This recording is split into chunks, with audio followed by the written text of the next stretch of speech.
G'day, Tom Gehrman, sales representative at Apex Royals Realty located in Burlington, Ontario.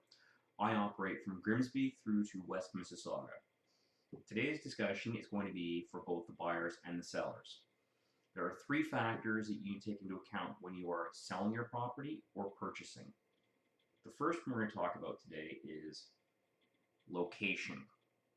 Buyers. Do you have children? Do you work? Do you commute? Are you okay with an hour-long commute? Do you use public transit? Are you looking at having children in the next year or two? Will your spouse be staying home with those children for the next 3 to 5 years? You can make a stay-at-home parent. Or will you be using daycare? What daycares are in the area? What schools are in the area? Is this a first-time purchase and you're okay to stay here until your first child is starting grade 1, then you're going to move? Or is this where you want to stay for the next 25 years, have 3 children, and have the last one finish off high school? Districts are important. They can be very important. Parents will make sure they are buying specific property in a specific location to have access to a certain school. Now that's a question you have to be able to answer. And that's something you should be factoring at least partially in. You never know. You could be single right now, or you and your wife are saying, we want to wait a few years and we'll see then. You don't have to buy based on location, but you should definitely have an idea. Neighborhoods. Neighborhoods are important. Sellers. Now we're flipping over. Okay, seller, you live in a neighborhood. You cannot physically move the house. That's not true, you can. It will cost you a lot. It's not easy. There's no guarantees the house will travel well, and it is a lot of work. So if you love your house that much, moving it, honestly, it's easier to just sell it and build the exact same house again on a different piece of land far away, if that's how you want to go. When you're pricing your property, the only thing you can affect on location is nothing.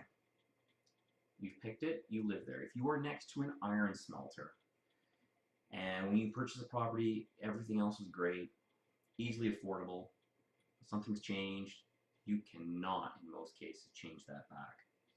You need to be aware of how other people are looking at your neighborhood.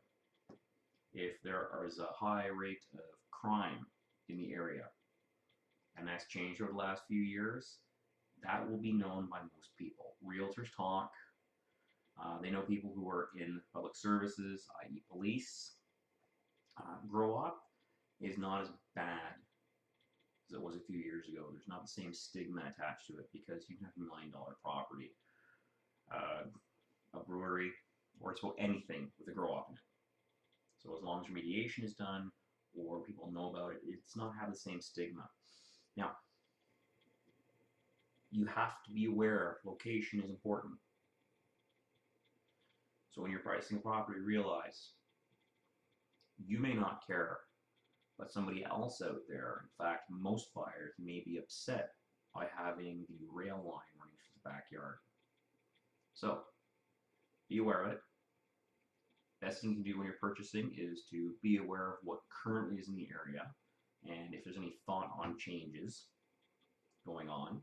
Some areas of the Hamilton escarpment, and just below, became very nice when they shut down some of the main roads, no longer made them throughways, and that worked out very nicely for those properties. So you have a really nice wide road, doesn't go anywhere anymore, and you don't have the same amount of traffic because there's no one going by your house trying to take a shortcut.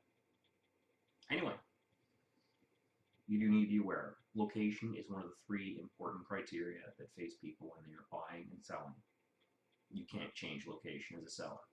As a buyer, you can pick a prime location that will do you well for the future if you decide to sell. Anyway, Tom Gehrman, sales representative. You have yourself a great day. Enjoy the beautiful weather. Take care. And remember, stay positive.